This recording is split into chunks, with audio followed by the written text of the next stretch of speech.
और जब मंत्र जाप में डूब गए, जब मंत्र स्मरण में डूब गए, मंत्र जाप में डूब गए, नाम जाप में डूब गए, तब भक्ति का बल तो बढ़ा, भक्ति का बल तो बड़ा है ना। उस भक्ति के बल पर शिव की आराधना, शिवलिंग का निर्माण करा।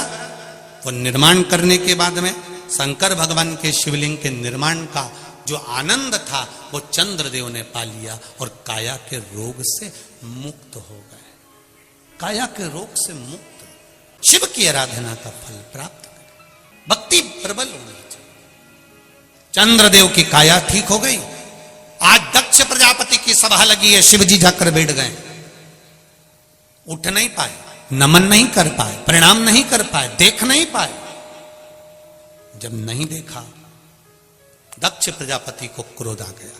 क्रोध आया, खड़े हो गए, श्राप दे दिया, रे शिव, ये केवल देखने का श्राप नहीं है, ये केवल दक्ष प्रजापति ने इसलिए शंकर जी का अपमान करा क्योंकि इन्होंने चंद्रदेव की काया को ठीक कर दिया था। श्राप दिया था दक्ष प्रजापति ने, और चंद्रदेव जब सभा में आकर बैठे तो उनकी काया ठीक थी,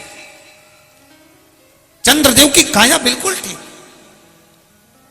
दक्ष प्रजापति ने पूछा, चंद्रदेव की काया ठीक कैसे हो गई? मैंने श्राप दिया था तो ये तो ठीक नहीं होना था, फिर ये ठीक कैसे हो गया?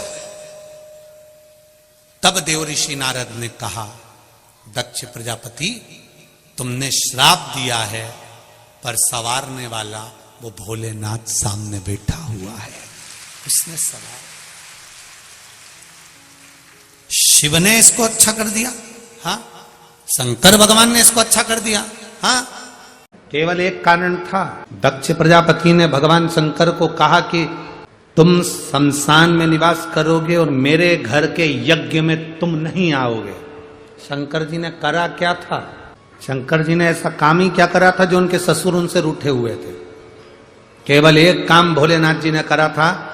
दक्ष प्रजापति ने अपने दामाद, अपने जमाई चंद्रदेव को रोग, काया का रोग दे दिया था और कहा था तेरे शरीर में काया का रोग होगा, तेरा पूरा शरीर गल गल के नीचे गिरेगा। चंद्रदेव ने शंकर जी की आराधना करी थी तो शंकर जी ने उसकी काया के रोग को ठीक कर दिया। काया का रोग ठीक हुआ तो ससुर को गुस्सा आ गया कि मैंने श्राप दिया और शिवजी ने इसको ठीक कर दिया, मैंने श्राप दिया और शंकर भगवान ने इसको ठीक कर दिया। शंकर उनके दुश्मन बन गए, शिवजी उनके द्रोही बन गए और उन्होंने शंकर भगवान को अपने यहां यज्ञ में नहीं बुलाया। सती माता अकेली गई, कूद कर यज्ञ अग्नि में सती माता ने प्राणों को त्याग दिया।